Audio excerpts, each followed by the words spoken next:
Est-ce qu'on peut dire deux mots du CCFD en attendant? Du CCFD Terre Solidaire. On peut dire plus que deux mots, tout à Ouais. fait. Non, on peut d'abord dire que la joie d'accueillir Rodolphe, là, bien sûr, puisque le CCFD a eu l'honneur et le privilège de travailler avec lui pour certains des projets. Ah, Donc, bah, c'est très important, très important.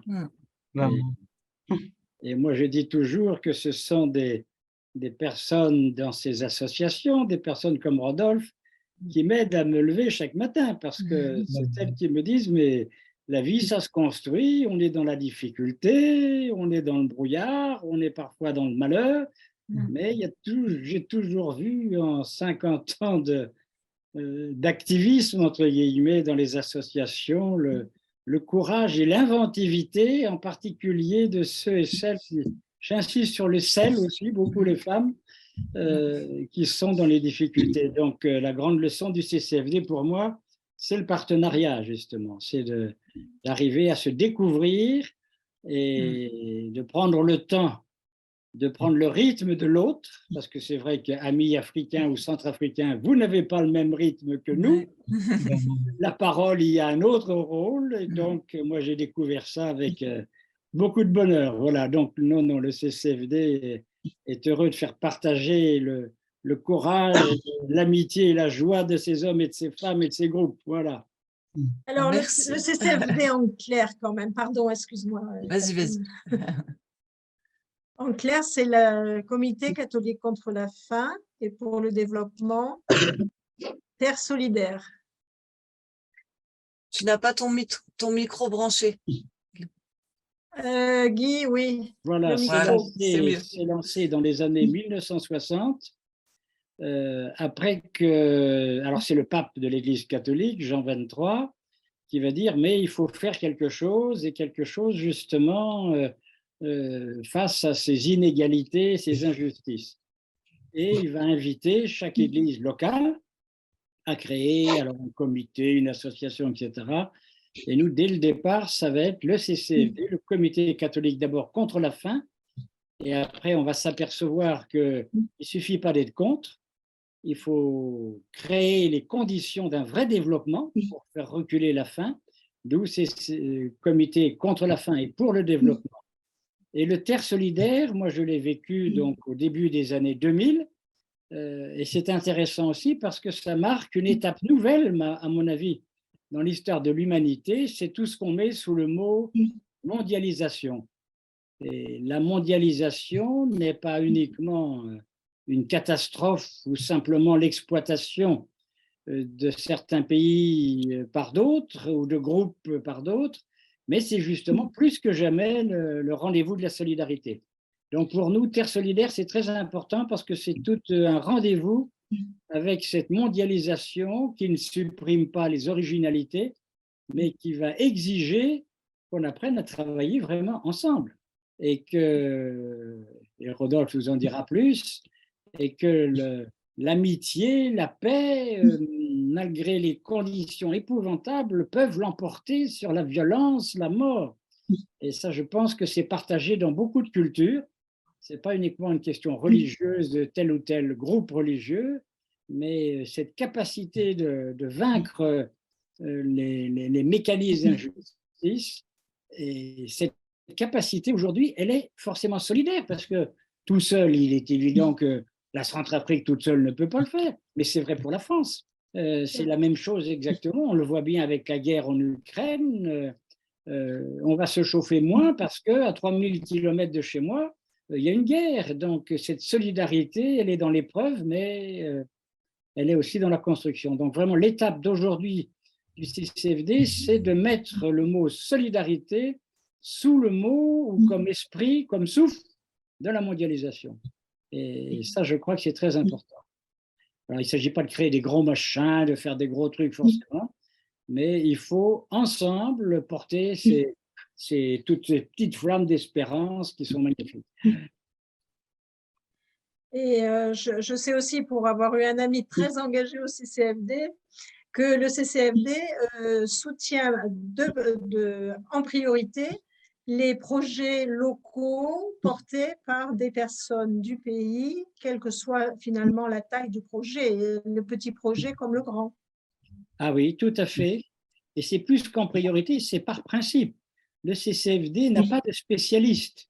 Il n'envoie pas le Français qui connaît tout sur le développement, sur la Bolivie, sur la Centrafrique, sur le Mexique ou autre. Non, le principe dès le départ, ça a été de travailler avec des groupes locaux, des petits, des grands, pour des grands projets, pour des petits projets. Il n'y a pas de petits projets. Pour moi, il y a soit des projets qui donnent la vie, soit des projets qui sont simplement là pour nous faire plaisir, ou pour faire de la publicité, ou pour dire qu'on est les meilleurs, etc. Donc, ça, c'est l'aspect du partenariat qui maintenant est bien répandu dans les associations françaises, mais dans les années 60-70, c'était assez nouveau quand même, c'était assez nouveau. Donc, non, non, c'est forcément une grosse association, puisque aujourd'hui, c'est de l'ordre de 650 projets dans 70-75 pays différents, et avec des contacts régulièrement, une fois par an, une fois ou deux fois par an, avec des passages chez les uns, chez les autres. Ça a été très troublé, évidemment par la Covid, mais ça nous a amené aussi peut-être à développer, et ça fera plaisir à Jean, toute la dimension numérique de la solidarité. Je crois, moi qui étais plutôt, non pas un réticent, mais un sceptique par rapport au numérique, je suis devenu un adepte, non pas simplement comme un moyen supplémentaire, mais comme justement une manière de construire cette mondialisation. Je crois que c'est un outil très, très positif pour ça. Et je crois qu'il faut qu'on s'y forme. Jean m'a beaucoup éveillé là-dessus, si bien qu'aujourd'hui, dans une crise que je vis dans une communauté catholique, nous connaissons l'outil numérique comme un moyen de vivre ensemble, de prier ensemble, de se retrouver, et ça c'est très important. Voilà, voilà mes amis. Merci beaucoup pour ce partage. Bon, je pense qu'on va commencer et puis les gens arriveront au fur et à mesure et puis voilà. Donc bienvenue à tous. Donc nous sommes donc l'équipe de témoins qui vous accueillons pour ce deuxième webinaire. Tout le monde nous entend, tout le monde m'entend? Ça va? Ouais. Bon, très bien. Les micros sont coupés pour permettre donc à Rodolphe qui va intervenir et puis à nous-mêmes aussi qui allons poser des questions que vous entendez bien ce qu'on parle et puis on aura un moment d'échange de toute façon tout à l'heure. Donc voilà, donc je voulais présenter un tout petit peu témoin par rapport à ce que nous faisons. Donc je vais un peu lire mes notes. Désolée, je suis pas une super oratrice, mais voilà. Donc, je me présente, je suis Catherine Jéglu, la présidente donc, de Témoins. Donc, après avoir voyagé au Canada lors du dernier webinaire avec Pierre Lebel, donc aujourd'hui, on va voyager en Centrafrique avec Rodolphe Kozekbat. Donc, bienvenue Rodolphe. Merci. Catherine. Merci. Alors, je présente juste en gros. Donc, l'association Témoins est née en 1986 en région parisienne. Donc, c'était un magazine et c'était en fait des personnes de confessions chrétiennes différentes qui se sont regroupées en fait pour observer un peu ce qui se passait en France par rapport à la culture chrétienne, par rapport à ce qui se passait, les mouvances spirituelles.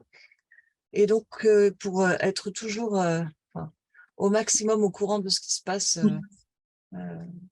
dans la chrétienté en France, en Europe et dans le monde. Et puis, des sujets comme l'éco-spiritualité aussi qui sont assez souvent traités dans Témoins. Donc, nous sommes visibles par un site internet, témoins.com. Donc, vous êtes les bienvenus pour aller découvrir le site ou si vous le connaissez déjà, allez faire un tour. Alors, donc on a parmi nos amis Guy Orange qui nous a donc partagé quelques mots sur CCFD Terre Solidaire. Donc, bienvenue à Guy aussi. Merci pour la présence et le soutien. Voilà, alors nous prévoyons à peu près une heure et demie de réunion. Et puis, donc ce temps se déroulera donc en 4 parties. Donc la première partie, pardon, on apprendra à connaître un peu mieux Rodolphe, qui va un peu nous expliquer d'où il vient et bah, pourquoi il en est là aujourd'hui.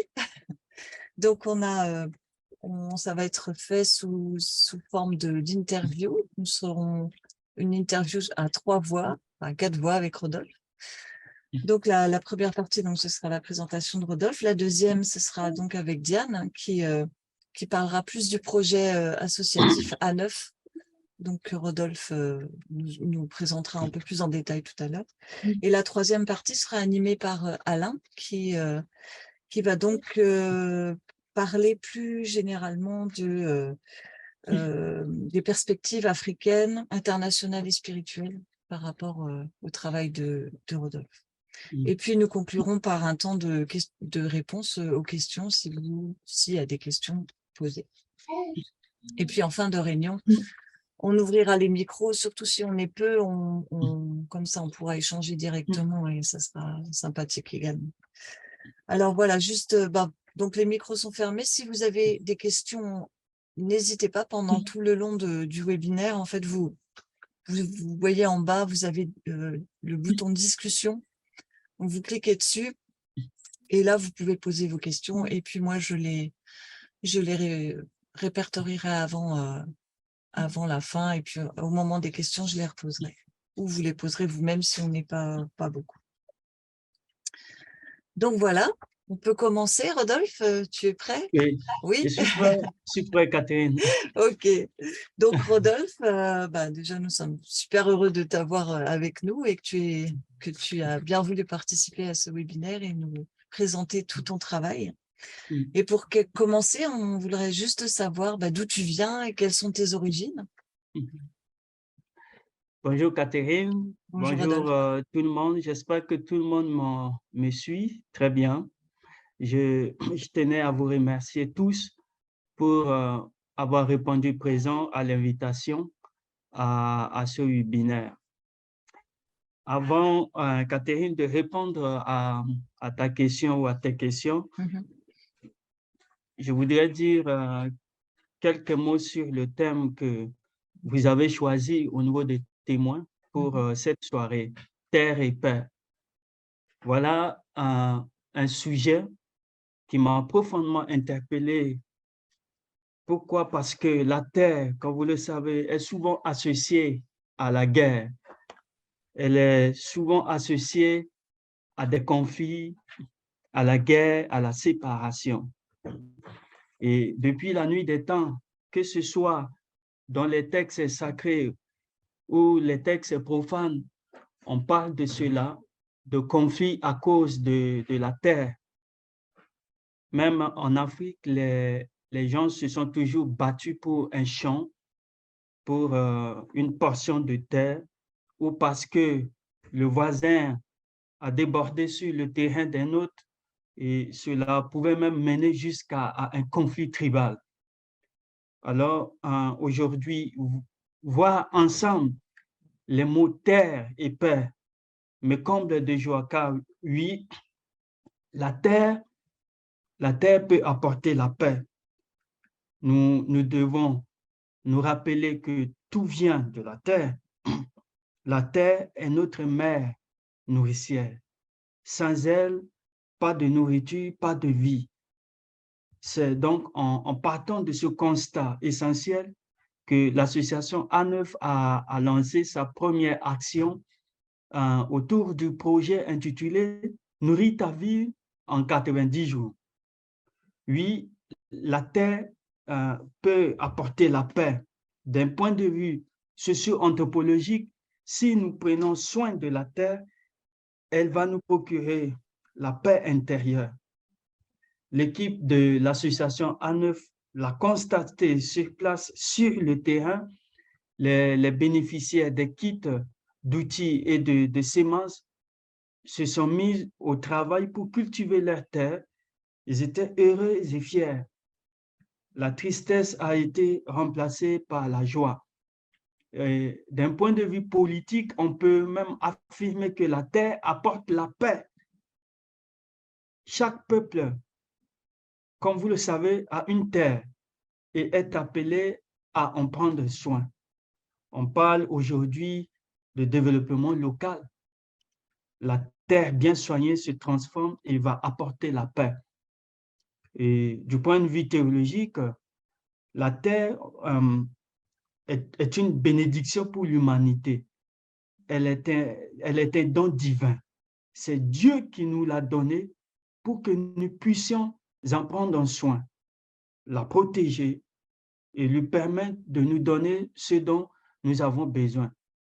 Donc, ce thème, terre et paix, résume donc bien en 3 mots la primauté de la terre. Elle est notre mère nourricière et est source de paix, une paix intérieure et une paix existentielle. J'en viens maintenant, Catherine, à la première question que tu m'as posée concernant mes origines.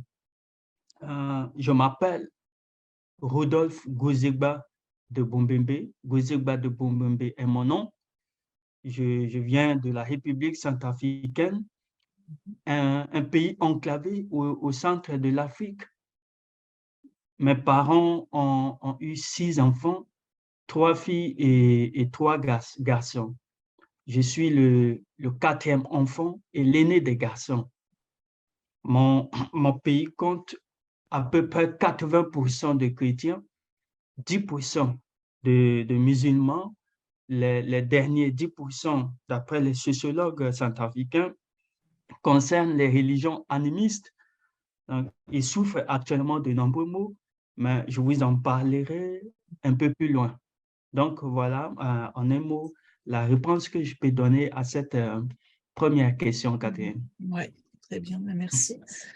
Et on s'interroge aussi comment as-tu trouvé la foi? Donc, tu dis il y a 80% de chrétiens, c'est ça, en Centrafrique? Oui, c'est bien ça, il y a 80% de chrétiens en Centrafrique. Et dans mon cas, je suis né dans une famille catholique, mais jeune adulte, j'ai suivi la foi protestante et le verset de Nicodème, naître de nouveau, qui parle de la régénération, qui me fut adressé par un pasteur à l'époque. Ce verset est à l'origine de mon baptême en 2002. Ce verset m'a profondément interpellé et me porte encore aujourd'hui. Immédiatement après mon baptême, j'ai intégré un groupe de prière d'intercession qui, par sa vie de prière intense, m'a profondément transformé et m'a permis de découvrir ma vocation de théologien. J'allais justement te demander comment ça se fait que tu es allé vers la formation de théologien, mais du coup, là, on peut s'arrêter un petit moment aussi sur ton pays, la Centrafrique. D'accord. Quelles sont les grandes lignes de l'évolution sociale, et économique et politique, avant de parler de ton cheminement, peut-être revenir un peu là-dessus? La République centrafricaine est une ancienne colonie française. Elle est indépendante. Elle a eu son indépendance depuis le 13 août 1960. Après son indépendance, elle a rapidement basculé dans des crises militaro-politiques incessantes qui conduisent à une situation sociale, politique en dents de scie. Le pays va comme Jürgen Moltmann a l'habitude de dire, le pays va de commencement en recommencement. Ce qui vient d'être construit est détruit par le conflit suivant avec un cycle de 10 ans. Et cela dure depuis plus de 40 ans aujourd'hui. Donc, la population, dans ce contexte, se bat pour relever tous les défis socio-économiques qui se présentent à elle. Et donc, nous espérons qu'un jour, le pays retrouvera la paix, la stabilité socio-politique et économique. Ouais, c'est une situation compliquée. Hein. Ouais. Tout à fait. Ouais. Peux-tu nous dire donc maintenant comment ça se fait que tu as atterri en France et pourquoi tu choisis ces études aussi? Quel est ton cheminement pour nous on s'est rencontrés en France, hein, pas en Afrique, donc ouais. Il y a beaucoup de Si choses à tu... dire là, mais Oui. je vais essayer d'être bref. En fait, dès le début de mes études en théologie, en Centrafrique, à la faculté de théologie évangélique de Bangui, je me suis intéressé à la recherche et à l'enseignement. Après avoir obtenu mon master en théologie systématique, il m'a paru évident de poursuivre mes études en quittant temporairement mon pays pour découvrir et me confronter à une autre façon de penser la théologie, évidemment, élargir mon champ de recherche. J'ai passé 5 ans d'études de théologie sur le continent africain. Là-bas, les gens, ils ont leur manière de dire Dieu, de dire Jésus, de dire la Bible. Et je voulais aussi voir comment, sur le continent européen occidental, comment les gens pensent Jésus, prêche l'évangile. Et cela ne voudrait pas dire que la façon dont Christ est prêché, le Christ qui est prêché en Afrique est différent du Christ qui est prêché en Occident. Mais en fait, j'ai compris que les méthodes sont différentes, mais tout le monde va vers le même but. Donc, c'est ainsi que je suis arrivé en France pour effectuer une thèse de doctorat portant sur la théologie de Jürgen Moltmann. Tu peux juste dire un tout petit peu pour ceux qui ne le connaissent pas qui est Jürgen Moltmann en quelques mots, hein, pas. Ouais.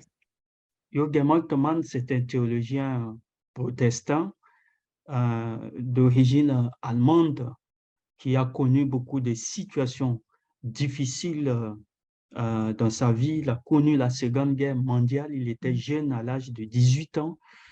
Il a perdu ses proches dans cette guerre, ses amis, les membres de sa famille, tout ça. C'était quand même une situation difficile pour lui.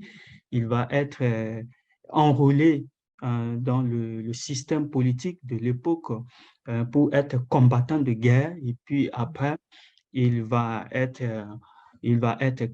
capturé, prisonnier politique dans 3 pays d'Europe. Et c'est en prison, en prison qu'il va découvrir, en fait, découvrir Jésus, donner sa vie à Jésus grâce à un aumônier. À l'époque, il lui avait remis un Nouveau Testament.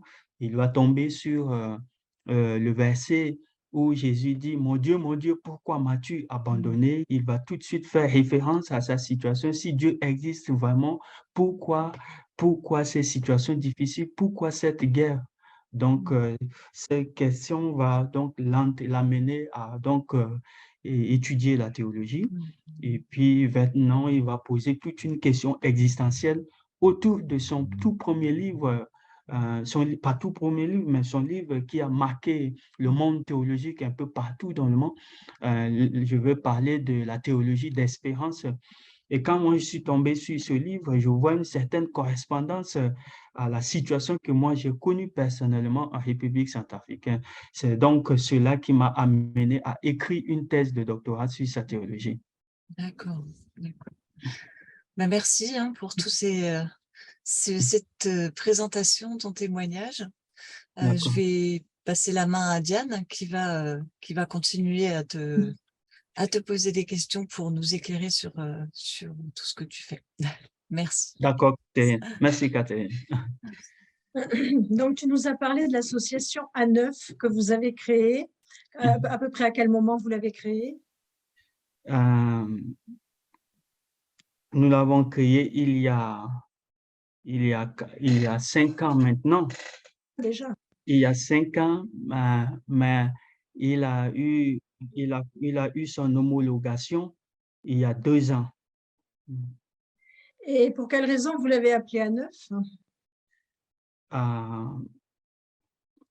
En fait, depuis mon enfance, j'ai toujours eu envie de faire quelque chose pour mon pays,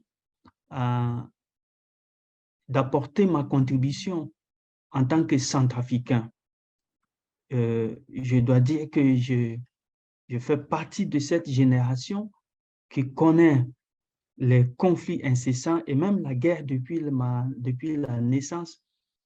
Notre pays vit en effet une vie conflictuelle depuis plus de 40 ans, une vie qui oppose les différentes ethnies et les différentes religions.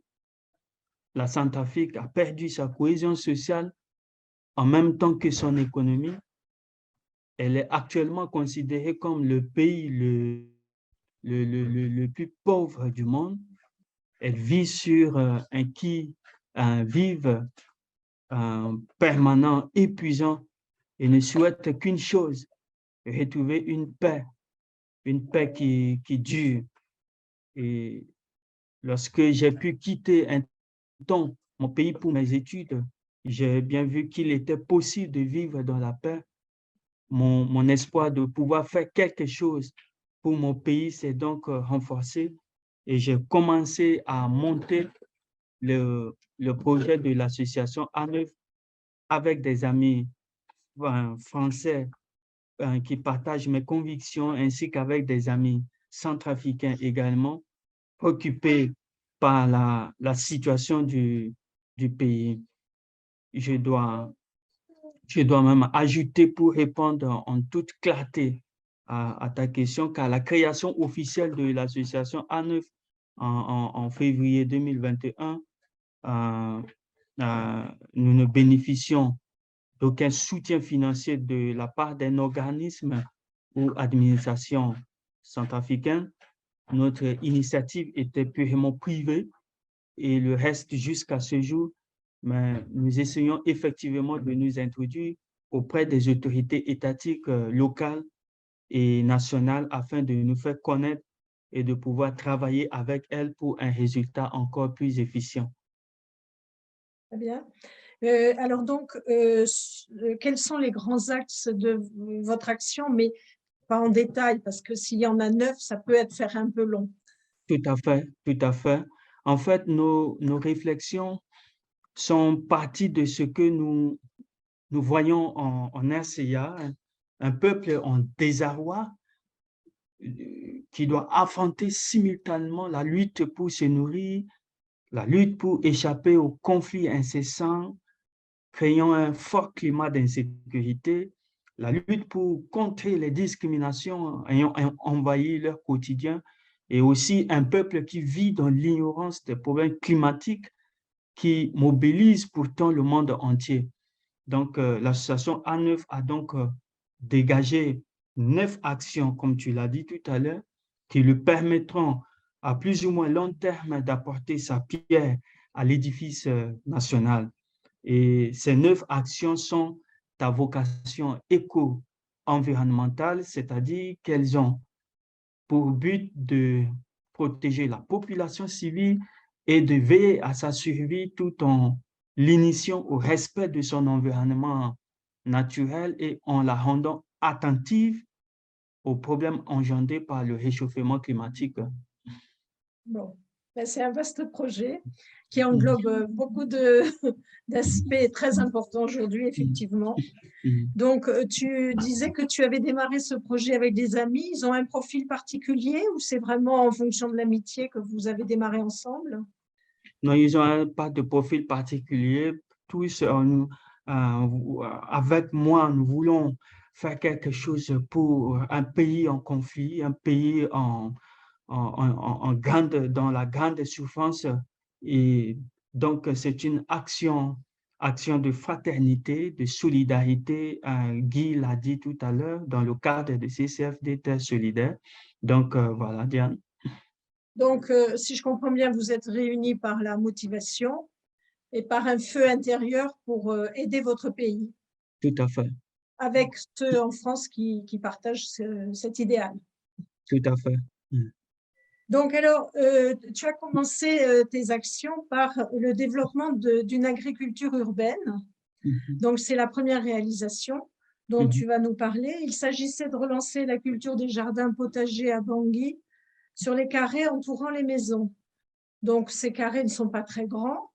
Et tu vas nous expliquer, donc, qu'est-ce qui vous a incité à lancer ce type d'action et malgré la surface, quels sont les résultats? En fait, Bangui comptait déjà beaucoup de personnes de familles en difficulté pour se nourrir au quotidien.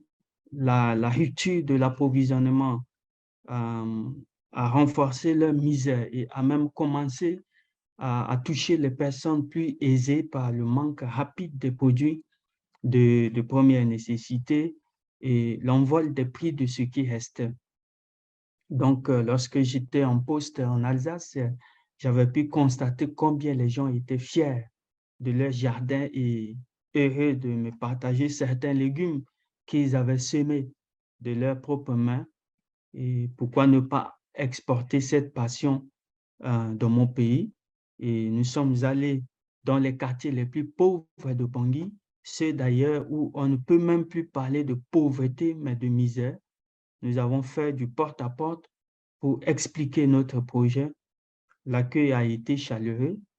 Les gens étaient touchés par le seul fait que l'on puisse s'intéresser à eux. Nous avons pu distribuer plus de 700 kits comprenant une bêche, une houe, un arrosoir et des semences. L'équipe de A9 a leur enseigné comment semer, comment arroser et les accompagner autant qu'il le fallait pour qu'ils deviennent autonomes. Donc, les premières récoltes ont été très rapides. La qualité de nos terres, notre climat, la mise à disposition de puits pour arroser permet une belle fertilité de nos terres. Les bénéficiaires ont été très fiers de leur travail et de pouvoir nourrir leur famille journellement et sainement. Nombre d'entre elles nous ont adressé leurs remerciements et même leur gratitude. Elles nous ont remerciés car elles avaient désormais de quoi se nourrir, mais j'étais aussi fier de la valorisation de leur travail. Oui, bien sûr que nous sommes fiers de ce que nous avons déjà pu faire. Nous avons pu aider, comme je l'ai dit tout à l'heure, plus de 700 familles, soit environ 6 000 personnes, 6 500 personnes. Il reste encore des défis importants à élever, en particulier pour réaliser nos actions et atteindre nos objectifs. C'est une nourriture complémentaire. Ils ne sont pas complètement autonomes avec ce qu'ils produisent, peut-être. Tout à fait. Oui, ça leur permet d'avoir des produits frais et variés. Tout à fait. Voilà, parce que je sais qu'en Afrique, quand on a très très peu d'argent, on se limite presque à manger du riz. Oui, tout à fait. Donc là, c'est un apport important de vitamines et d'autres éléments. Justement. Au niveau, est-ce que tu as ressenti un changement dans les mentalités? Qu'est-ce que cette première action a généré dans la population au niveau posture, attente, dynamisme? Oui, nous avons observé un grand changement dans les comportements déjà des gens à qui nous avons distribué des kits. Je parle de nos bénéficiaires. Et comme je l'ai dit, le premier changement, c'est que les gens sont fiers de ce que nous avons déjà pu faire. Nous avons pu aider plus de 700 familles. Ils sont fiers parce qu'ils se nourrissent, ils sont désormais capables de se nourrir eux-mêmes. Ça, c'est un pas important qu'ils ont fait et ça mérite tout un encouragement. Et aussi, comme j'ai l'habitude de dire, tu sais, le système éducatif sur le continent africain fait que les jeunes gens, quand ils partent à l'école, dans leur imaginaire collectif, c'est de rejoindre tout de suite la fonction publique, ce qu'ils soient intégrés dans la fonction publique parce qu'ils ont le diplôme. Donc, tu vois, si bien que quand tu leur partages, tu leur demandes de faire ce type de travail, c'est-à-dire mettre la main dans la terre, ils trouvent cela dégradant. Tu vois, et nous montrons l'exemple. C'est pour dire que derrière le travail que nous faisons, il y a plusieurs dimensions. Il y a une dimension pédagogique concernant les jeunes gens que nous mobilisons, que nous encourageons pour qu'ils soient connectés avec la terre, qu'ils apprennent à se nourrir grâce à la terre, même s'ils travaillent dans un bureau, mais n'empêche pas qu'ils soient amis de la terre nourricière. Donc, voilà. Et... Tu racontais que toi, docteur en théologie, tu te lançais dans le jardinage et que les gens étaient vraiment très, très étonnés, voire choqués. Hein, tu dégradais ton image en prenant une bêche et une pelle et un arrosoir. Justement, c'est ça le message que je voulais donner à travers ma personne. Je suis revenu d'Europe, il me dit, pour eux, c'est quand même impensable, inadmissible que moi qui suis rentré du pays puisse me permettre de mettre la main dans la boue.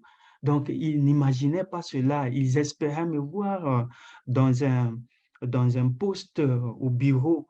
Tu vois, mais quand ils me voient, et ça, c'est un message aussi pour ces jeunes-là, ça les motive beaucoup, si bien que de plus en plus nombreux nous rejoignent et apprennent à vraiment être amis de la terre nourricière. Et ça, c'est vraiment un encouragement pour nous. Oui, oui, c'est très important. C'est un changement d'image et malheureusement, c'est une image qui résulte, je pense, en partie de la colonisation, hein, puisque les populations vivaient de leur culture vivrière quand même avant. Donc, je sais aussi que vous avez fait quand même un gros travail à la fois de sensibilisation des populations, de contrôle des semences aussi, oui. Et vous assurez aussi un suivi des personnes qui ont reçu du matériel et des semences. Oui, tout à fait. Nous travaillons avec une méthode pour justement l'efficacité de ce que nous faisons. C'est qu'on ne va pas comme ça distribuer des kits aux gens. C'est pas normal. Donc, tu sais, je suis un théologien, je ne suis pas un professionnel de milieu agricole. Donc, nous faisons appel, mon équipe et moi, nous travaillons avec une équipe de professionnels qui essayent d'intervenir sur le terrain pour donc aider nos bénéficiaires à bien faire leur potager. Et donc, ils assurent aussi le suivi de ces bénéficiaires. Et ce que je dois aussi dire, c'est que avant même de distribuer les semences aux gens, nous testons leur pouvoir germinatif dans un centre de recherche agronomique, tu vois. Ça veut dire que ce que nous donnons, c'est des choses, des semences de bonne qualité. Et voilà, tout ça, ça rend efficace le travail que nous faisons. Et ce qui fait que les légumes que nos bénéficiaires produisent, c'est des légumes de très bonne qualité, tu vois. Tous les facteurs de la réussite. Vraiment. Donc, on va peut-être voir la vidéo qui présente un petit peu le sujet avec Catherine et que tu vas commenter. D'accord.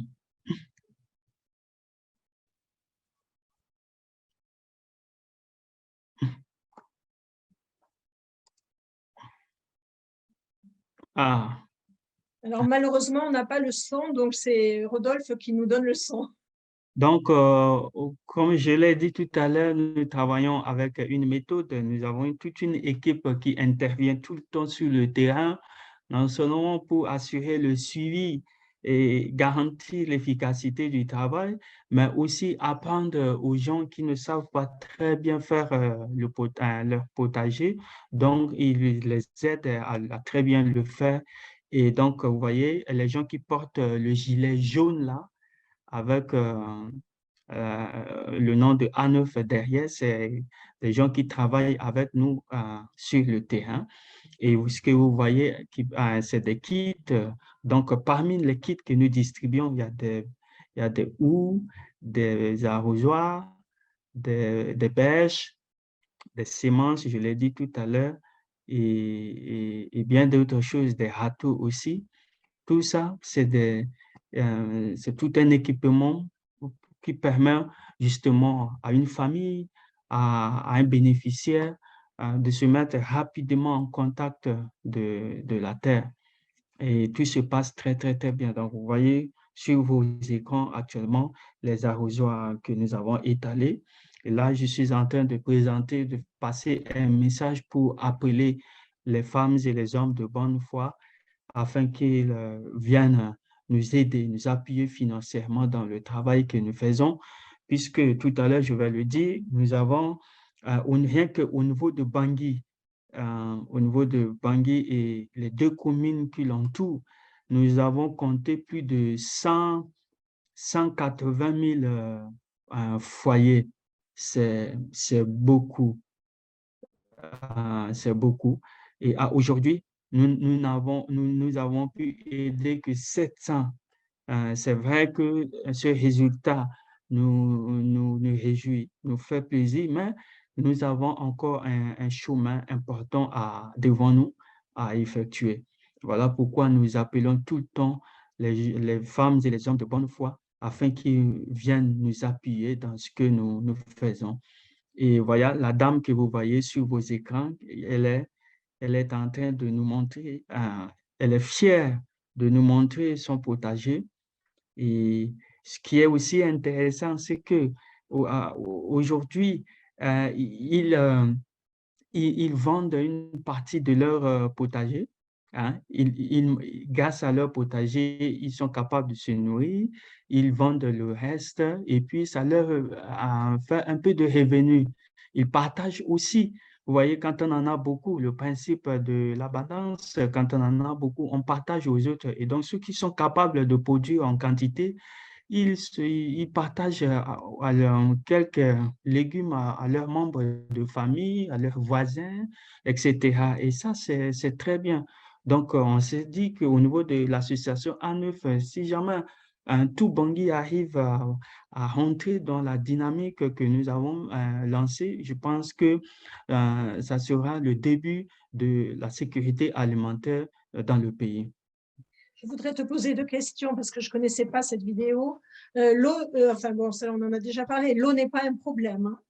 Non, l'eau n'est pas un problème parce qu'un peu partout là-bas, on a des puits classiques qui permettent justement à ces gens d'avoir rapidement de l'eau pour pouvoir arroser leur jardin. Et puis, je vois qu'autour de chaque lopin de terre, je vois des clôtures de plastique, de piquets. Oui, C'est pour éviter à la fois le vol et la déambulation des animaux. tout à fait. C'est pour éviter le vent et les animaux qui rôdent tout autour. Voilà, les poules, les chiens, les… Justement, c'est bien ça. Ouais. En Afrique, les animaux sont élevés dans la rue. Hein. Oui. Voilà. Puis, dernière précision peut-être à apporter, c'est que chez vous, vous avez trois cultures par an, 3 productions par an. Tout à fait, mais ça dépend aussi d'une région à une autre. Déjà, nous avons des saisons, la saison pluvieuse et la saison sèche. Et ce que nous produisons, ça dépend d'une région à une autre. Donc, ainsi bien que dans l'année, il y a des gens qui peuvent produire 2 fois, 1 fois, 4 fois, 5 fois ou 6 fois même. Et à Bangui, tu parlais de 3 fois, non? Oui, à Bangui de 3 fois justement, puisque nous avons des légumes que nous pouvons consommer, que nous pouvons récolter au bout de 2 mois. C'est pour cela que nous avons intitulé le projet Nourrir ta ville en 90 jours, puisque nous avons approché des professionnels qui nous l'ont démontré qu'effectivement, au bout de 2 mois, nous pouvons consommer les légumes que nous s'aimons et nous l'avons démontré à travers les 700 personnes que nous avons pu aider. Bon, mais merci pour cette question. Ce premier point. Et ton deuxième projet, maintenant on va peut-être en parler, c'est une formation interreligieuse et interculturelle. Donc, vous avez démarré en septembre 2022 une offre de formation. Quelles ont été vos motivations, encore une fois, et avec qui en avez-vous parlé? OK. En fait, comme je l'évoquais tout à l'heure, la situation en Centrafrique est grave. Un climat de conflit incessant, une ambiance d'insécurité règne depuis de longues années. Toute cohésion sociale est morte. Mes concitoyens se méfient les uns des autres et subissent dans ce contexte des discriminations ou rejets constants en fonction de leur ethnie, de leur groupe culturel, de leur religion et même de leur sexe. Donc, en lançant ce programme de formation, masterclass, certificat de compétences, donc, qui conduit à l'octroi, j'allais dire, d'un certificat de compétences en dialogue interculturel et interreligieux, l'association A9 veut contribuer au rétablissement de la cohésion sociale et donc de la paix dans le pays. Très bien. Et donc, est-ce que l'État ou un organisme public vous soutient dans ce projet? Quelles sont vos relations avec l'Université de Bangui?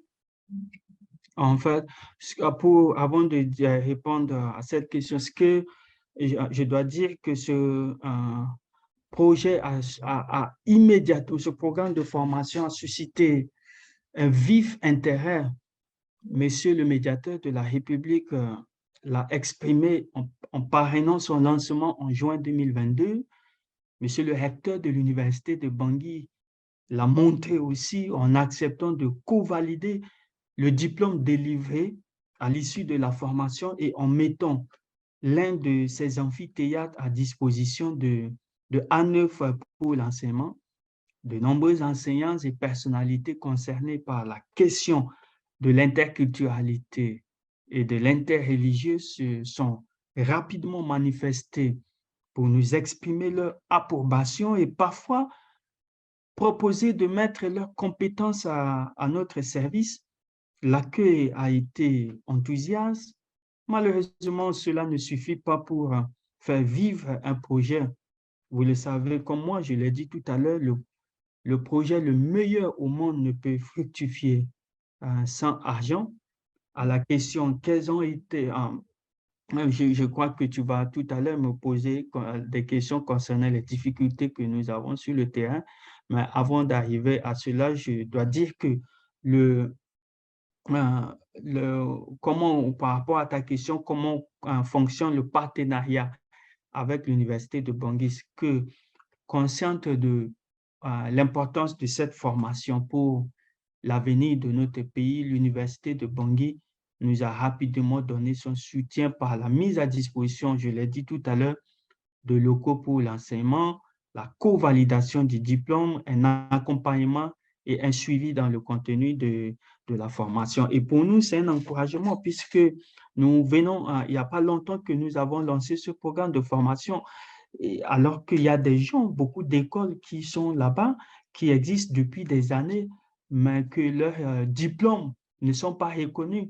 Mais nous, tout de suite, lorsque nous avons proposé notre programme de formation et que nous l'avons discuté avec l'Université de Bangui, le recteur a vu son importance, d'où l'assise qu'il nous a donné, la reconnaissance, j'allais dire, et donc ça permet à nos étudiants de bénéficier d'une codiplomation avec l'Université de Bangui. Et ça, c'est vraiment un encouragement parce que justement, la formation intervient dans un contexte précis, celui de conflit, de discrimination, de difficultés pour les gens à se mettre ensemble. Donc, voilà tout ce que je voulais dire, Diane. Est-ce que tu peux nous donner un éclairage sur le programme, sur les matières, le contenu de l'enseignement, les matières enseignées? Bon, nous avons certains programmes de formation en module et nous avons 4 modules. Et dans chacun de ces modules, nous avons 6 à 7 cours. Et c'est des cours qui tiennent compte des réalités, des problématiques sociales, religieuses, etc., qui se posent à notre pays, mais aussi sur le continent africain. Et les enseignants que nous avons sollicités, c'est des enseignants que nous avons très bien identifiés, qui sont aussi préoccupés par la question que nous posons au niveau de l'association.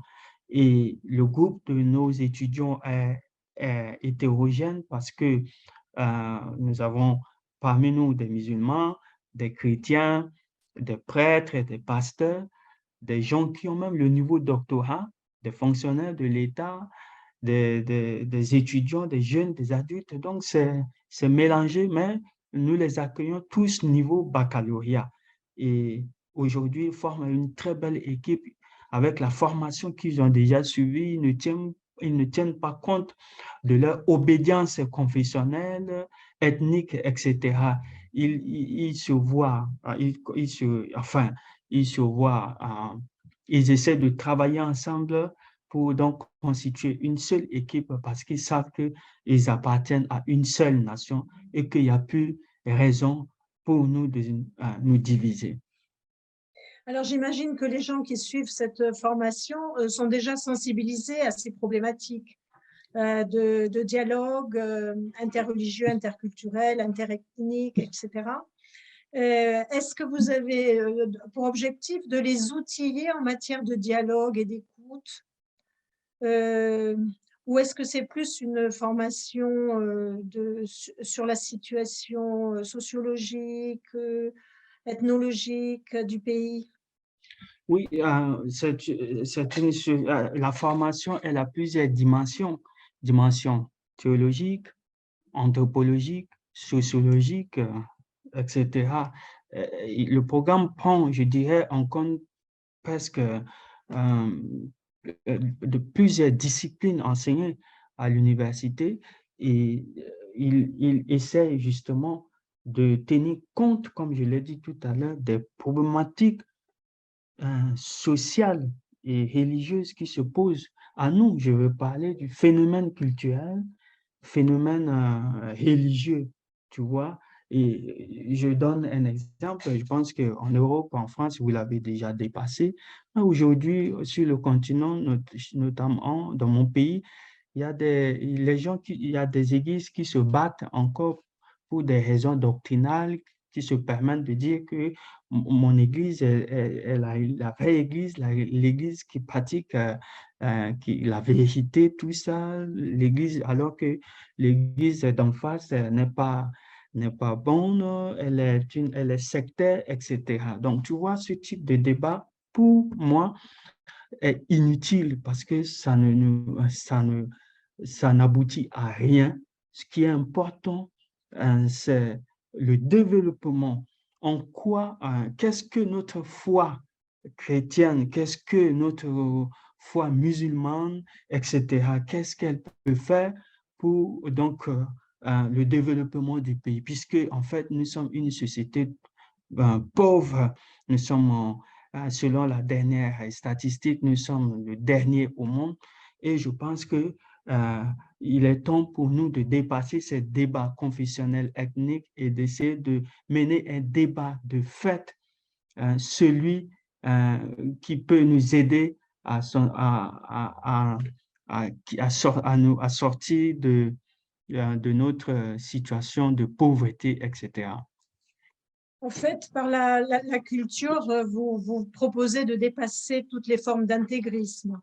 Juste, il y a ça aussi, puisque je pense qu'il y a des églises qui ont des messages, qui prêchent des messages de radicalisation.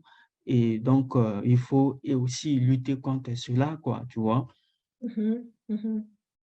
D'accord, d'accord. Donc, comment tu vois l'avenir sur cette question?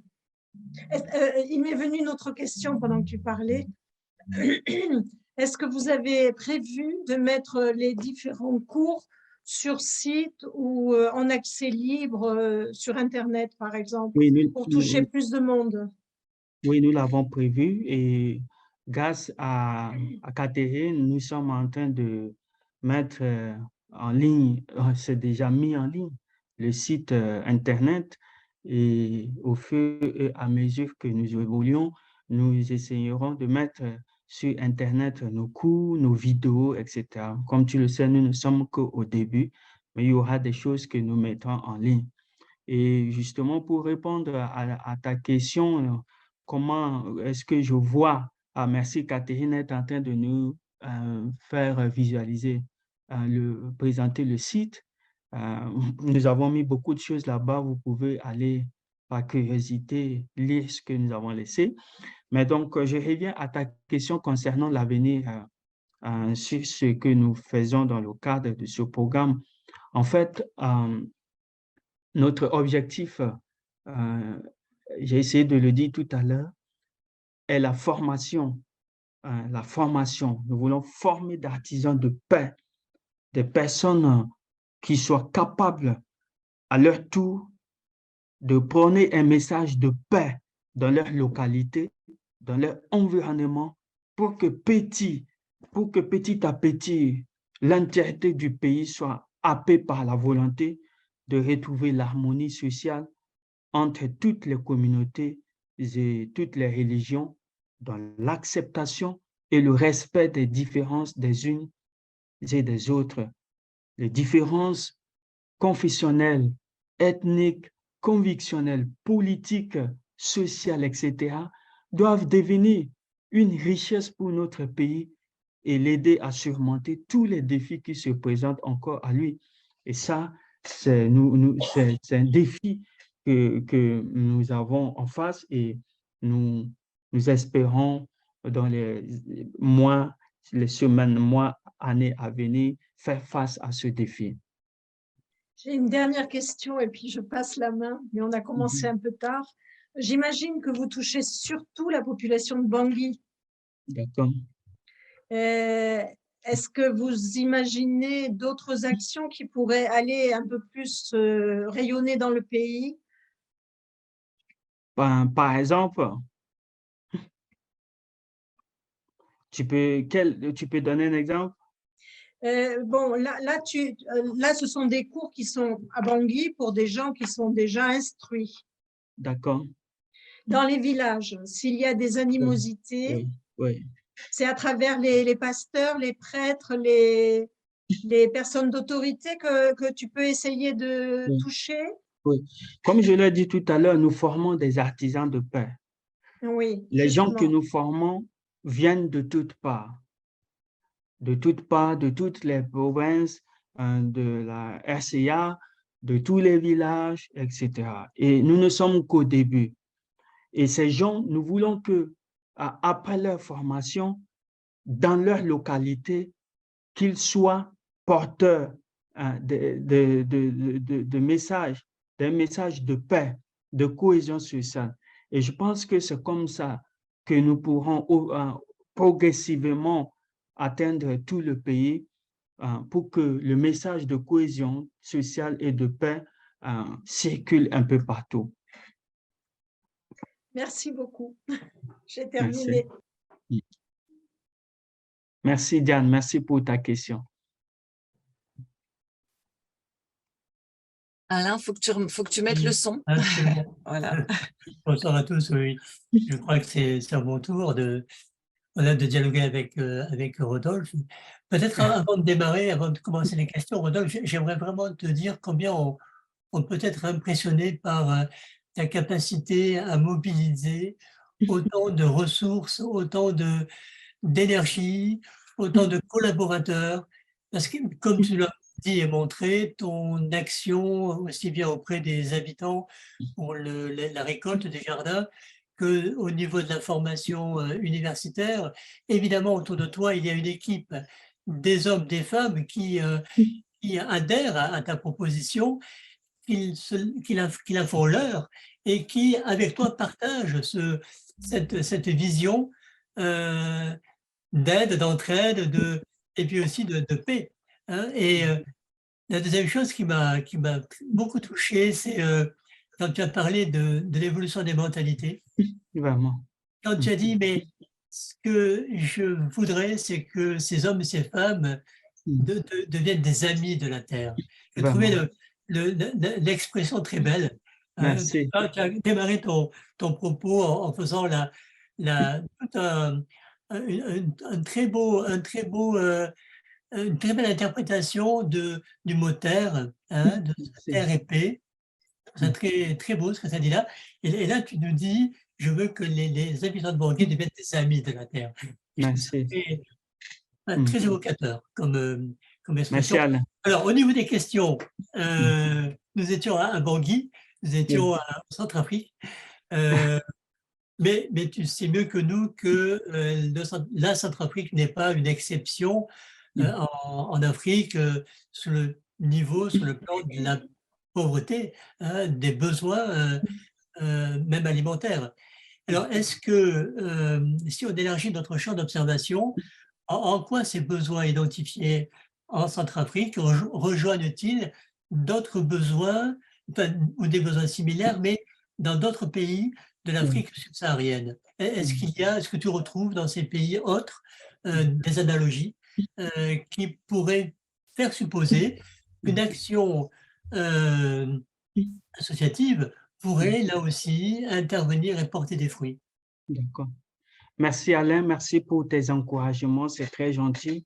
Et merci pour cette première question que tu me poses. En fait, à ma connaissance, pratiquement les mêmes problèmes qui se posent en Centrafrique se posent également dans beaucoup de pays subsahariens. Par exemple, les problèmes liés à la faim, la cohésion sociale, l'écologie, l'appartenance ethnico-religieuse, l'eau potable, la violence faite aux femmes, etc. Et lorsqu'on vit dans des situations aussi problématiques comme celle-ci, on ne peut que s'interroger sur ses responsabilités, sur sa place ou son rôle. Voilà pourquoi l'association A9 a été créée et tout de suite après le lancement du projet Nourris ta ville en 90 jours, que j'ai présenté tout à l'heure, nous avons été sollicités au Congo, au Burkina Faso, au Cameroun, au Tchad, au Cap-Vert pour aller développer le même projet. Et cela a même été le cas lorsqu'on a lancé le programme de formation Masterclass. Les actions, c'est pour te dire que les actions tirent leurs racines dans les réalités de vie sur le continent. Et ayant moi-même fait le tour de beaucoup de pays sur le continent par le passé, j'ai vu ces réalités. Aujourd'hui, en Afrique, des structures associatives se créent de plus en plus pour faire face à ces réalités.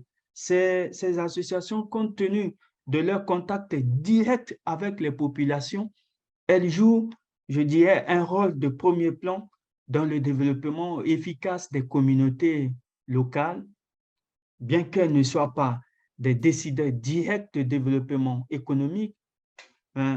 Leurs actions sociales en font des acteurs de développement social importants. Il est donc dans l'intérêt du continent africain que les initiatives associatives naissent, grandissent et soient soutenues. C'est pour dire que l'esprit associatif est donc une bonne chose qui doit obliger les Africains à prendre leurs responsabilités, à se lever dans l'intérêt de leur communauté.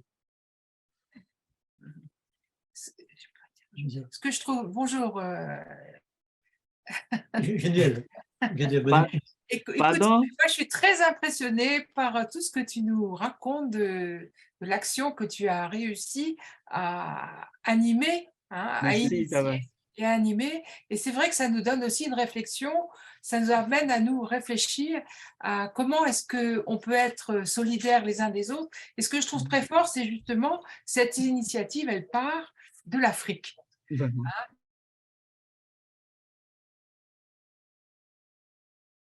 Aussi des contributeurs en Europe, parce que Oui. je pense que ça ne se fait pas. Je sais bien qu'il y a l'action du Saint-Esprit, mais je pense que l'action du Saint-Esprit, elle a besoin aussi de Tout à fait. contributeurs. Hein. Tout à fait. Mais je trouve qu'en tout cas, c'est ce que je trouve remarquable, c'est qu'effectivement, l'initiative vient du pays, pour le pays. Et Vraiment. moi, je suis très impressionnée et j'ai envie de te dire bravo. Merci beaucoup, Isabelle. Merci beaucoup, c'est gentil. Donc, justement, on touche l'aspect très concret de ton action, l'aspect financier, évidemment. Comment évalues-tu à court et moyen terme les besoins en ressources financières aujourd'hui et demain après-demain? Comment peux-tu nous dire comment évalues-tu ces besoins financiers? D'accord.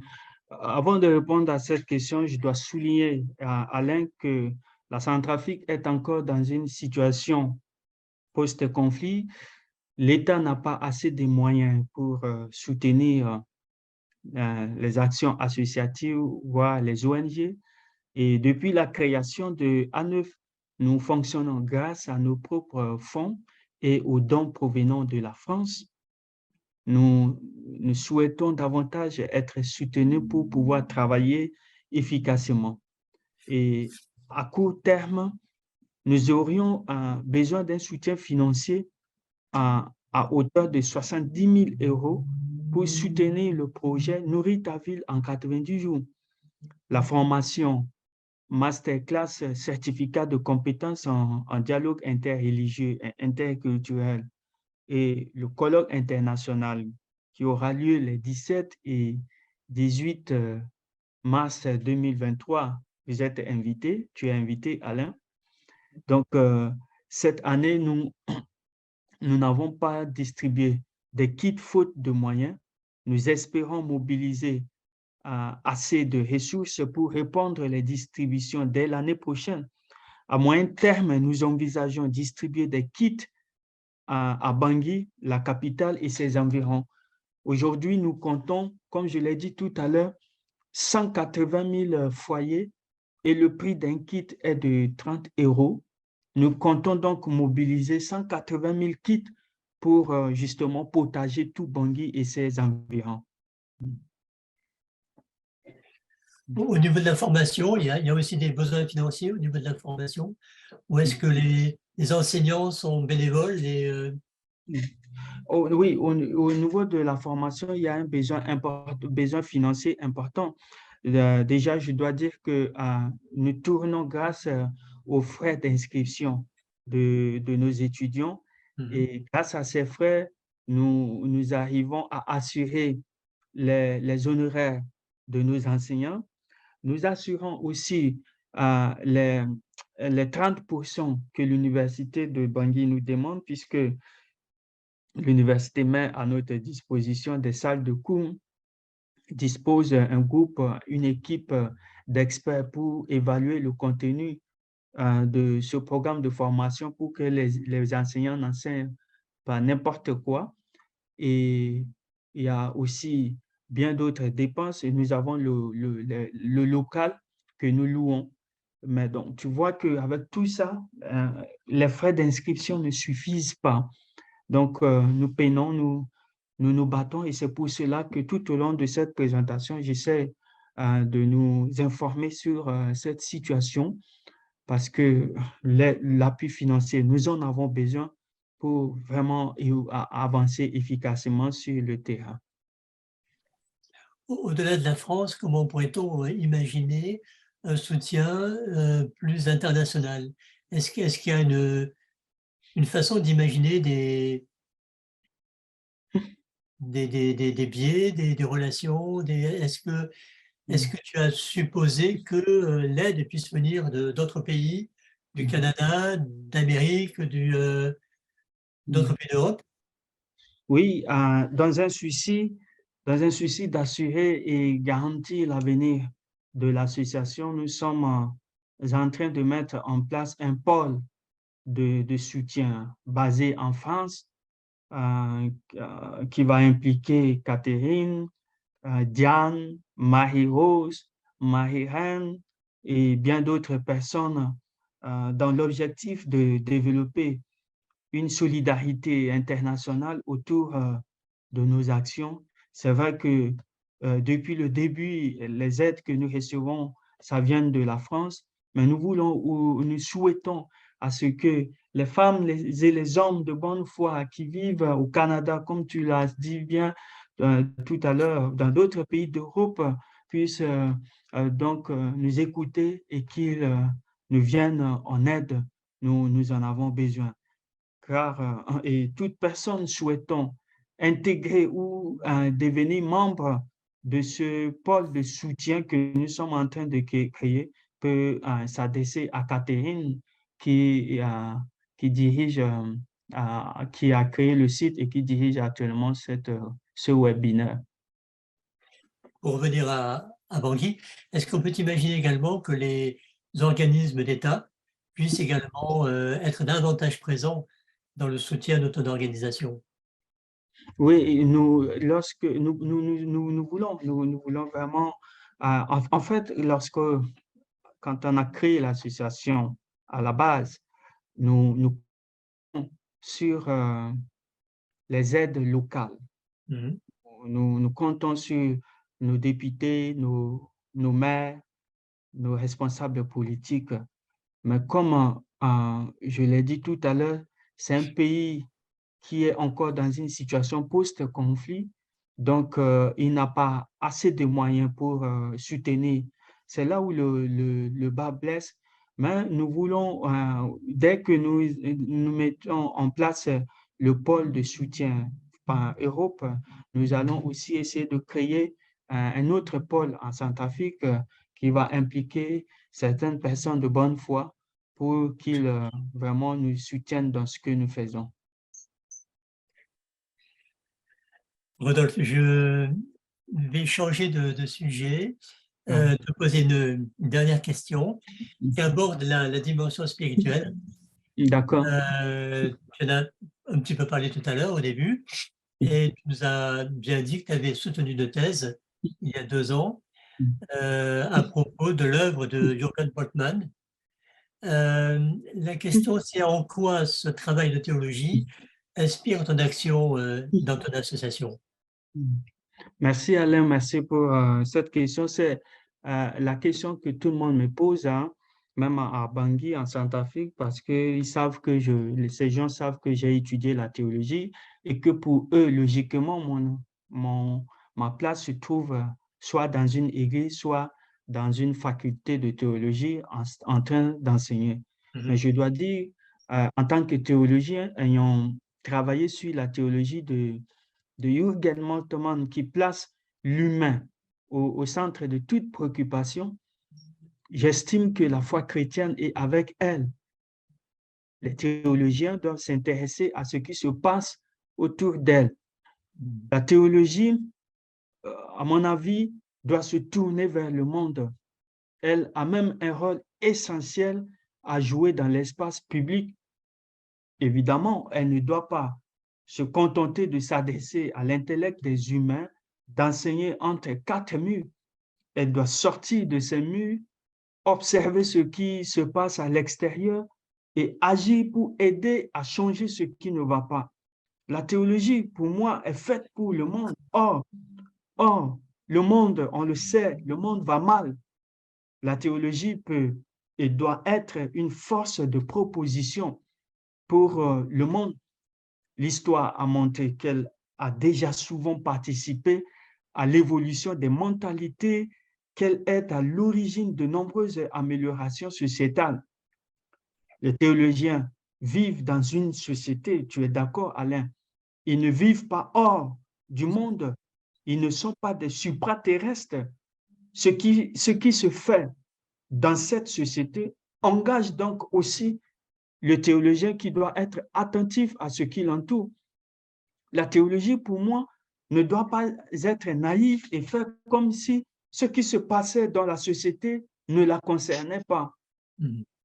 Elle doit au contraire être à l'écoute et se mettre en mouvement pour participer activement à la vie et à l'évolution de la société. Elle ne peut rester indifférente à ce qui se passe en dehors des murs des églises. Elle doit s'informer, Karl Barth l'a dit, elle doit s'informer et se mettre en route pour améliorer avec les hommes politiques et les responsables nationaux la vie dans le pays. La théologie, à mon avis, doit être une force de proposition.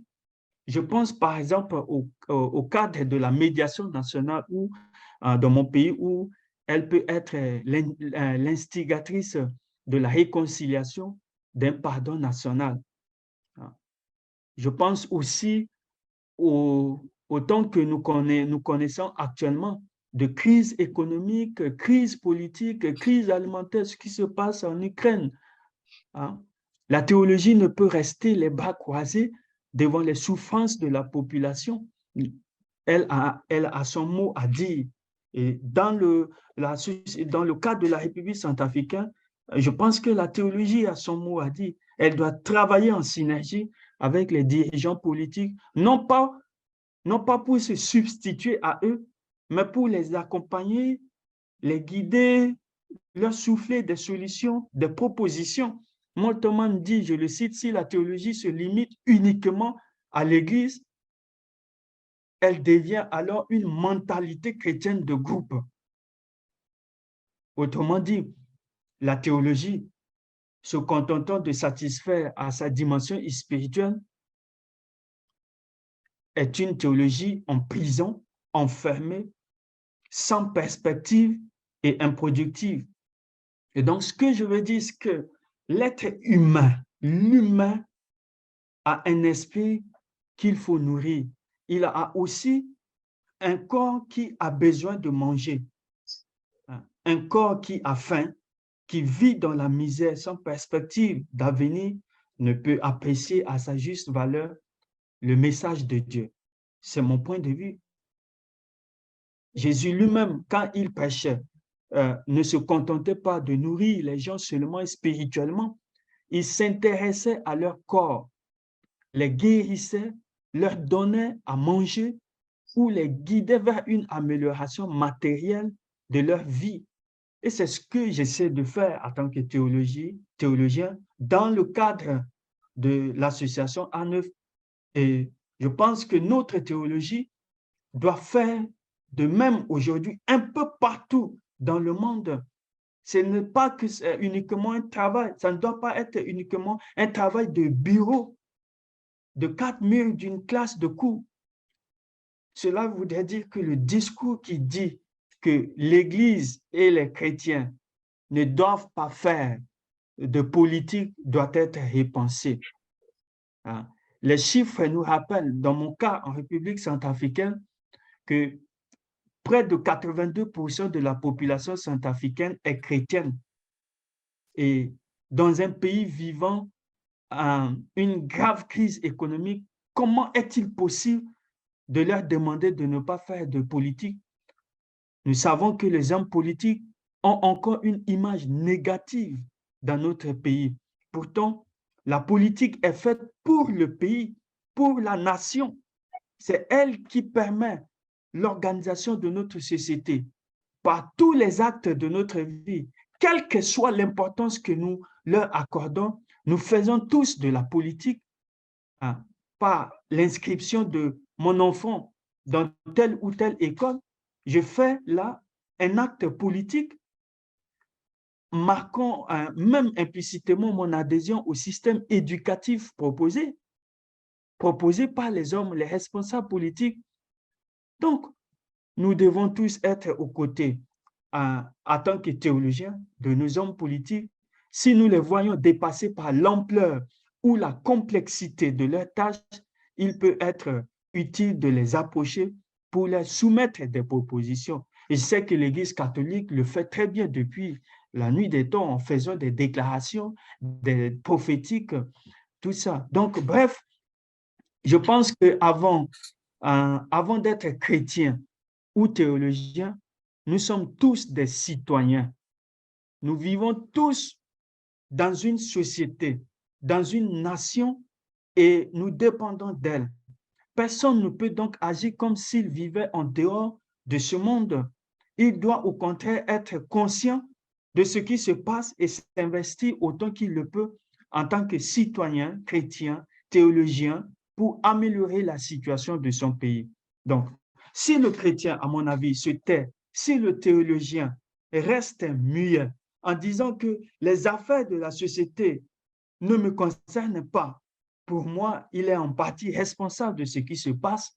Alors, en conclusion, je vais dire avec Jürgen Moltmann, quand il disait dans son livre de la théologie d'espérance, Église, levez-vous, sortez de vos bâtiments pour voir ce qui se passe réellement dans le monde et commencez à agir pour transformer la désespérance actuelle en un vivier d'acteurs prêts à bouger pour changer leur vie et celle de leur pays. Et ce que je dis rejoint en quelque sorte les propos, là, je pense que c'était la conclusion de Pierre Lebel dans le précédent webinaire. Quand il parlait, il dit que notre Église a besoin d'une théologie affirmative de notre humanité au sein de la création. Non plus une théologie accusatrice ou condamnatrice, mais affirmative, qui transmet et qui voit d'abord et avant tout chez l'autre une valeur intrinsèque. Donc, voilà, c'est ce message que j'essaye je le dis sans aucune prétention, que j'essaie d'appliquer dans le cadre de l'association A9, parce que je vis dans un monde où il y a dans un pays où il y a beaucoup de problèmes. Je suis né dans ce pays-là. Je suis centrafricain. Mon avenir, c'est l'avenir de ce pays. Et l'avenir de ce pays, c'est aussi mon avenir. Donc, si je me tais, je ne fais rien, je pense que nous allons tous aller dans le mur. Donc, il faut faire quelque chose en tant que chrétien, en tant que théologien, déjà au niveau de nos petits niveaux, en essayant de faire des propositions comme nous faisons actuellement, en encourageant les gens à se nourrir eux-mêmes à travers le jardin potager, etc. Donc, voilà, je ne sais pas si j'ai répondu à ta question, Alain. Je pense admirablement répondu à la question. J'espère que le webinaire, Catherine, est enregistré, parce que vraiment, voilà, je me tenir merci pour cette profession de foi. Je trouve qu'on peut tous remarquer la très grande cohérence entre tes paroles et ton action, ce qui donne évidemment une richesse incomparable aux deux, à tes paroles et à ton action, parce qu'elles sont vraiment en unité, en cohérence, et c'est très, très émouvant de t'entendre parler ainsi. Merci, Catherine, oui. Je te redonne la parole. Catherine. Oui, mais ce que je vous propose peut-être, c'est que chacun puisse, on n'est pas très nombreux, donc si chacun veut ouvrir son micro et puis partager avec Rodolphe et avec nous son sentiment, peut-être si vous le souhaitez, réactiver votre caméra et vos micros.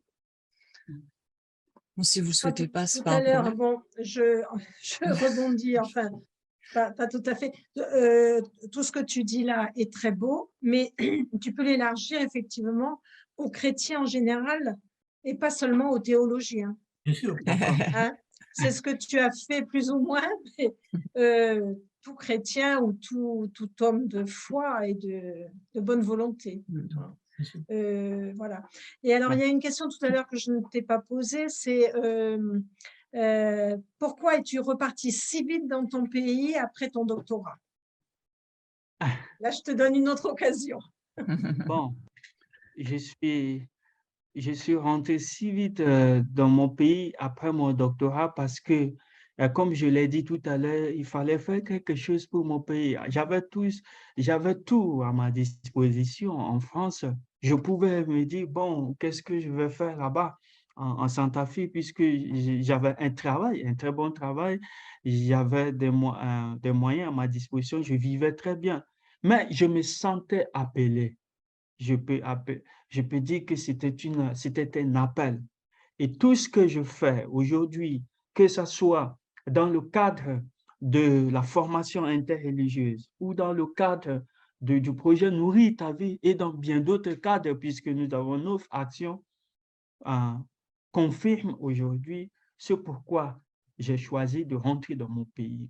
Et donc, voilà, parce que c'est un pays dans la grande souffrance, qui se trouve dans la grande souffrance. Il y a beaucoup de pauvres, hein, et quand on est pauvre, on perd tous ses moyens, ses difficultés. Quelquefois, on perd la manière d'imaginer, d'inventer les choses. Et nous, ce que nous faisons au niveau de l'association, nous essayons d'éclairer les gens, de leur dire que, écoutez, voilà, les problèmes sont là, mais nous ne pouvons pas rester comme ça, pleurer.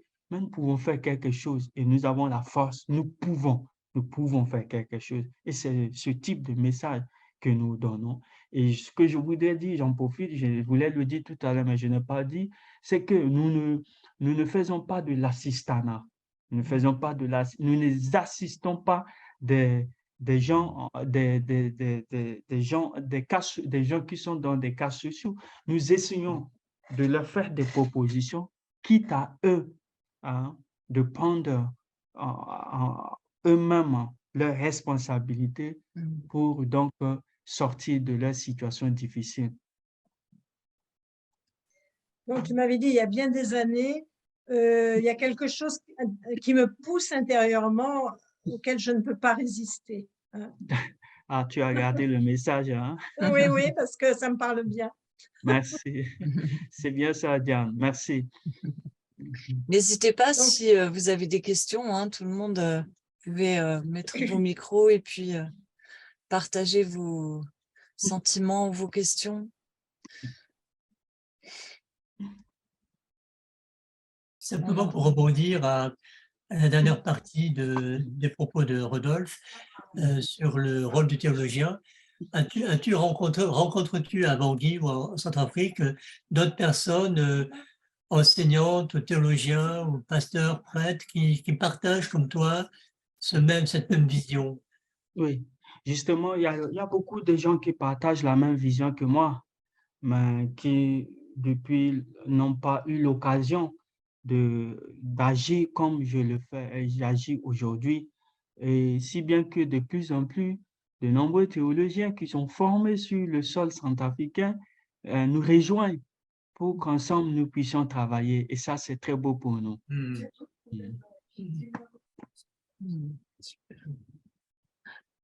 La prochaine action, c'est après celle-ci, si les fonds arrivent.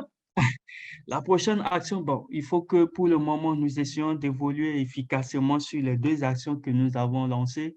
Mais sinon, nous avons une 3e action que nous aimerions bien lancer, à savoir la lutte contre les déchets plastiques. Tu vois, Diane, toi qui viens souvent en Afrique, tu as dû te confronter à cette problématique.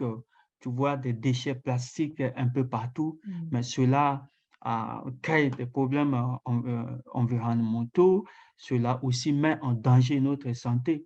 Mais puisque nous vivons sur un continent où le taux de où les pauvres sont nombreux, donc même pour se nourrir, c'est difficile. Donc, ce qui met en danger la vie de ces gens n'est pas une préoccupation pour eux, parce que quand ils se réveillent le matin, leur préoccupation, c'est la nourriture. Comment ils doivent faire pour se nourrir? C'est la question. Parce qu'il y a des gens qui vont passer 2 jours, 3 jours sans rien manger. Et ça, c'est la vérité que je dis. Et même ceux qui arrivent à manger une seule fois dans la journée, qui attendent le soir pour manger, quelquefois, ça ne suffit pas. Ça ne suffit pas. Et ils boivent beaucoup d'eau pour compenser cela. Tu vois? Donc, et quand tu leur parles du problème de la lutte liée aux déchets plastiques, c'est pas un problème pour eux parce qu'ils veulent d'abord manger. Pour te dire qu'aujourd'hui, le problème climatique, le problème lié à l'écologie, de tout ce qui est lié à l'environnement, c'est un réel problème sur le continent. C'est vraiment un problème qui nous concerne profondément. Par le passé, mon pays était entre 20 et 22 degrés, 25 degrés de Celsius, mais aujourd'hui, nous allons quelquefois à 40, 42 degrés. C'est énorme. Pour te dire que le changement climatique, le réchauffement climatique, tout ça, ces concepts-là, ça nous concerne profondément et nous voulons, dans le cadre de notre association, prendre cette problématique en compte en essayant d'éclairer la lanterne des gens. Merci Rodolphe pour toutes ces... Moi, j'ai plein de questions. Ah, ben voilà. Plein de questions. Oui. Allez-y, on a encore un peu de temps. temps. Ouais. Oui, Il nous reste 20 minutes. 20 minutes. Déforestation. Enfin, moi, j'ai plein de questions sur la Centrafrique et Bangui. Je voudrais savoir s'il y a des entreprises étrangères qui sont installées sur place et qui participent à l'activité économique. Est-ce qu'il y a des associations humanitaires déjà qui œuvrent? Je sais qu'il y a une mission de l'Union européenne. Est-ce qu'il y a espoir de faire part de tous ces projets à la mission de l'Union européenne? Parce que je pense que ce serait un partenaire idéal.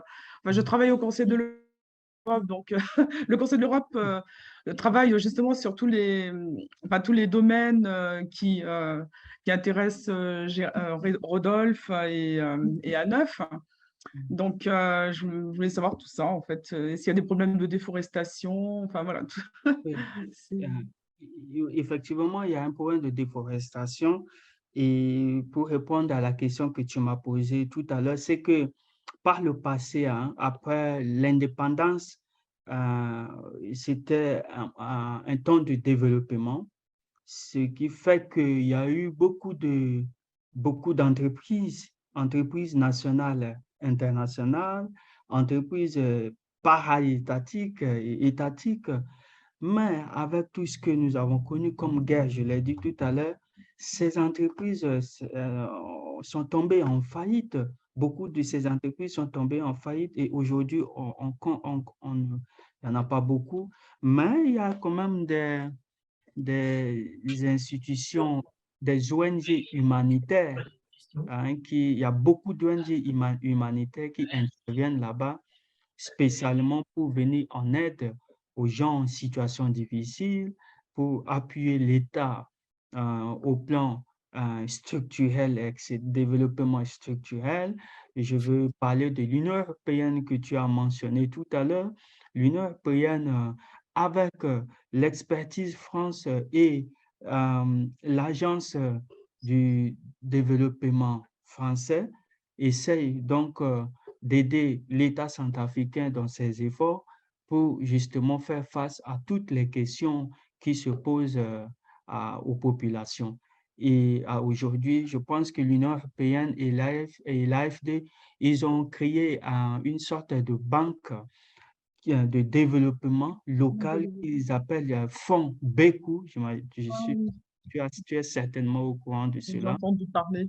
Et donc, à travers cette banque, ils appuient l'État et puis ils aident aussi des associations et des ONG dans leurs actions, que ce soit humanitaires, psychologiques, etc. Parce que les kits, quand tu fais le compte, 30 kits, 30 euros à 180 000 foyers, ça fait 5 400 000, ça fait beaucoup, beaucoup d'argent qu'il faut récolter. Il faut trouver beaucoup de fonds, en fait. Est-ce qu'il n'y a pas un moyen d'inventer un système de parrainage de famille, chercher des fonds comme ça? Tout à fait. C'est pour cela que, Marie-Rose, nous voulons créer ce pôle de soutien financier pour qu'au niveau de l'Occident, nous essayons de soulever des fonds pour justement soutenir ce que nous faisons sur le terrain. Vu que j'ai dit tout à l'heure qu'en Centrafrique, l'État a beaucoup de problèmes parce que c'est un pays qui a connu beaucoup de situations difficiles. Et donc, même pour payer le salaire de nos fonctionnaires, quelquefois, c'est difficile. Et donc, voilà pourquoi nous tournons nos regards vers l'Occident pour, évidemment, tout ne doit pas venir que d'Occident. nous devons aussi, à notre niveau, au niveau local, faire de notre mieux. Mais nous avons besoin de vous, justement. Et je pense que ce sera à travers ce pôle de soutien que nous mettrons en place que nous pourrons justement faire face à ces questions. Alain, je veux bien intervenir. Oui, alors Jean aimerait poser une question. Oui. J'ai deux questions. Vous entendez? Oui. Une première question, c'est il y a une perspective de soutien et de solidarité d'entraide à long terme. Lorsqu'on parle de 180 000 habitants, c'est beaucoup.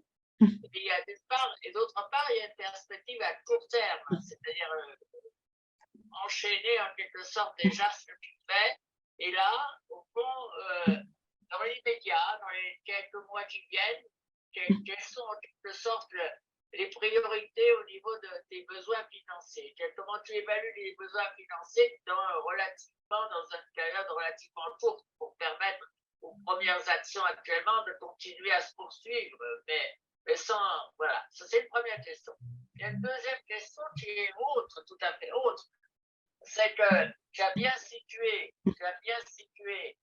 ton action dans une perspective beaucoup plus vaste, qui est la perspective de la lutte écologique, la perspective des règlements climatiques, la perspective donc qui se pose de l'autonomie alimentaire, du changement du genre d'agriculture dans le monde. Et ce problème-là, il se pose donc en Afrique, mais il se pose également en France. Et le problème de l'autonomie alimentaire, comme tu le sais, il y a un certain nombre de gens qui travaillent en France. Et donc, la question c'était, comment est-ce que peuvent s'établir entre ce qui se fait en France au niveau de l'autonomie alimentaire et ce qui se fait à Bangui, qu'est-ce qu'il peut y avoir comme partenariat, comme soutien? Merci Jean pour ta question.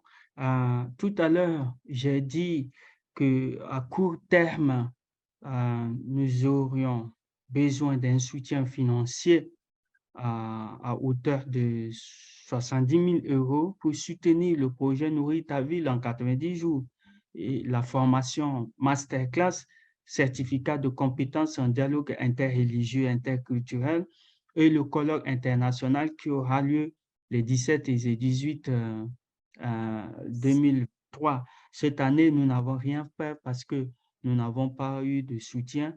Mais comme tu le sais, je te l'ai toujours dit, partager comment nous procédons sur le terrain. En fait, nous avançons grâce aux dons des gens de bonne foi que nous recevons. Donc, chaque fois que nous recevons, par exemple, c'est vrai que le montant que nous avons fixé, c'est ça, 70 000. Mais nous savons que pour avoir 70 000, c'est pas évident. C'est pas évident. Mais chaque fois que nous recevons des dons, automatiquement, nous faisons face aux besoins qui se présentent à nous. Par exemple, dans le cadre du jardin potager, nous achetons des kits, nous ciblons par exemple 20 familles, 50 familles, 100 familles, 200 familles. Donc, c'est comme ça que nous évoluons. Nous essayons de répondre aux besoins petit à petit en fonction des moyens qui se trouvent à notre disposition. Et pour répondre au second aspect de ta question, nous travaillons depuis un certain temps avec François Rouillet. Je ne sais pas si vous le connaissez, les amis qui me suivent. François Rouillet, c'est un ami de Jean qui a publié un livre sur l'autonomie alimentaire en route. Il est connu, je crois, pour l'incroyable cosmétible, tout ça en France et en Europe et en Angleterre. Et lui, depuis qu'il a appris de ce que nous faisons en République centrafricaine, il nous aide au plan livresque parce qu'il met à notre disposition des manuels, des livres justement pour nous éclairer à travailler efficacement. Il nous propose même des méthodes, par exemple, pour approcher les jeunes. Et récemment, il nous a envoyé un manuel spécialement adressé aux élèves et étudiants. Donc, créer des jardins scolaires, par exemple. Vous voyez, et ça, on trouve ça très, très intéressant. Si aujourd'hui, nous n'avons pas pu le faire parce que nous n'avons pas les moyens, parce que pour le faire, il faut acheter des kits, il faut des moyens pour le faire, pour donc mobiliser des responsables de l'école, des lycées, mobiliser des élèves, il faut justement un peu de moyens pour le faire. Donc, je reviens à la première question. Nous évoluons avec les moyens que nous avons à notre disposition. Si demain, par exemple, nous recevons un peu d'aide, automatiquement, nous nous mettons au travail pour donc couvrir, par exemple, 200 familles, 300 familles, ainsi de suite. Il me semble que l'idée de Marie-Rose dont on pourra reparler est une bonne idée, proposée par exemple aux familles françaises d'acheter un kit pour une famille de sans parrainer, en patrimoine. fait. Ouais. Hein, Un parrainage, quoi. parrainage. Ouais. Ouais, c'est une bonne idée. Ouais. Ouais. C'est vraiment une très bonne idée. Peut-être que vous allez essayer de voir ça, Catherine Diane, lorsque le pôle de soutien sera mis en place à 9 Europe, on essaiera d'intégrer cette question dans notre agenda. Très bien. Oui. On ne vous entend pas. Ouais. J'ai encore une question. Assez rapidement, parce que là, ça va bientôt. Ouais. Nous avons créé une autre association parallèlement qui aide une école Nzangonia. Je voulais savoir s'il y avait possibilité de faire un jardin autour pour enseigner aux enfants à jardiner. Est-ce qu'il y aurait… parce que moi, je ne connais pas la situation, on n'a jamais été sur place. Toi, tu connais l'école, parce que je pense que tu as été en cours là-bas, hein, Rodolphe. Est-ce que ça serait une idée à exploiter pour aider les enfants à jardiner? Tout à fait. Je connais bien cette école, Mario. C'est l'école Nzangunya. J'ai fait mes études quand j'étais enfant dans cette école. J'ai fait mes 3 classes là-bas. Et puis, je passe assez souvent devant cette école pour aller rendre des visites à ma mère. Et beaucoup de ma famille habite tout autour de cette école. Et comme je l'ai dit tout à l'heure, nous, avec la proposition de François Rouillet, nous voulons créer des jardins scolaires un peu partout. Et lorsque ce projet sera effectif, je pense que nous allons commencer dans cette école-là, école Nzangunya, pour apprécier, voir comment ça fonctionne avant de toucher bien d'autres écoles. Oui, parce que ça viendra en complémentarité avec votre première action, Nourris ta ville, non? Tout à fait, tout à fait. Tout à fait. Mais on pourra rediscuter de ça. On va en rediscuter parce que ça, c'est une autre… profondément. Oui, Ouais. justement. Effectivement, bah oui, Marie-Rose, j'en profite pour vous dire qu'elle est présidente de l'association Zangunya. Elle est, je pense, avec Comme par hasard. Marie-Reine, qui aussi intervient dans A9. Ils font beaucoup de choses actuellement en République centrafricaine. Ils apportent des aides aussi dans le cadre de l'association Zangunya. Et vraiment, c'est important de le dire ici. Et c'est pour cela que nous voulons à ce qu'ils soient ensemble avec eux. Nous essayons de créer ce pôle de soutien Europe. Écoutez, oui, juste une seconde. Rappelez que le CCFD, quand même, a financé et soutient le projet. Oui, ça, c'est important aussi. Oui, tout à fait. C'est quand même important. Tout à fait. On a… écoutez, vas-y, Rodolphe. L'argent que CCFD nous a donné n'est pas encore arrivé. Donc, voilà. Il y a eu des difficultés. En fait, notre pays a connu actuellement, on n'est pas encore sorti des situations difficiles, de ces situations difficiles. Donc, il y a quand même, ces temps derniers, une réelle difficulté avec, au niveau de la transaction financière à l'international. Donc, pour que l'argent arrive, c'est difficile actuellement, mais CCFD travaille actuellement sur cette question. Bah, écoutez, la réunion arrive à son terme. Hein. Je voulais juste profiter aussi pour remercier tout le monde hein, pour le temps passé. Et puis Rodolphe, particulièrement pour ton intervention et que tu nous as sensibilisés à ce qui se passe en Centrafrique et ce qu'on peut faire pour t'aider. Donc, Merci. du coup, ce webinaire sera accessible dès demain ou après-demain sur le site. Donc, n'hésitez pas à le partager. Et puis, si vous avez des amis, je sais qu'il y a beaucoup de personnes qui devaient venir qui ne sont pas là, mais bon, justement, ce sera l'occasion de leur partager la vidéo. Donc, n'hésitez pas. Donc, ça sera... Et puis, merci à tout le monde. Merci à Guy Orange aussi particulièrement d'avoir bien voulu participer aussi et d'avoir partagé un petit peu sur l'association. Et puis, merci à nous tous hein, d'être là. Et puis, on continue à soutenir Rodolphe et à penser à chacun pour que ce projet avance encore Merci beaucoup. et toujours. Écoutez, bonne soirée à tous. Merci et puis, beaucoup. Un prochain webinaire. Hein, on verra quel pays on ira visiter.